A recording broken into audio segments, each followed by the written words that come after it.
ఇక్కడ పాము కాట్లనేవి చాలా కామన్‌గా ఉంటాయి రూరల్ ఏరియాస్‌లో. సో, అనవసరంగా అవి ఇవి చేయకుండా ఏమేమి జాగ్రత్తలు తీసుకోవాలి, ఏం చేయకూడదు అనేది మనం ఈ వీడియోలో మాట్లాడుకుందాం.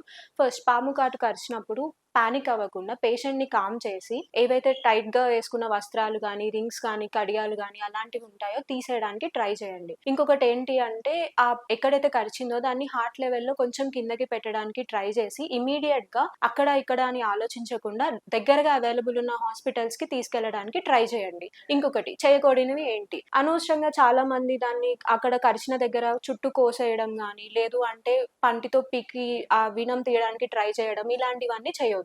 ఇంకా ఐస్ పెట్టడం గానీ, లేదు అంటే ఇంట్లో చెట్టు అవి ఇవి తాపించడం గానీ అలాంటివి చేయకుండా ఇంకా టైట్‌గా తాడ్లు కట్టడము, అవి ఇవి కట్టడం అలాంటి అనవసరమైనవన్నీ చేయొద్దు. దగ్గర ఉన్న హాస్పిటల్స్‌కి తీసుకెళ్ళాలి. ఎందుకంటే యాంటీ వినం అనేది త్వరగా వెళ్ళాలి. ఆ గోల్డెన్ అవర్ ఏదైతే ఉందో అది దాటొద్దు.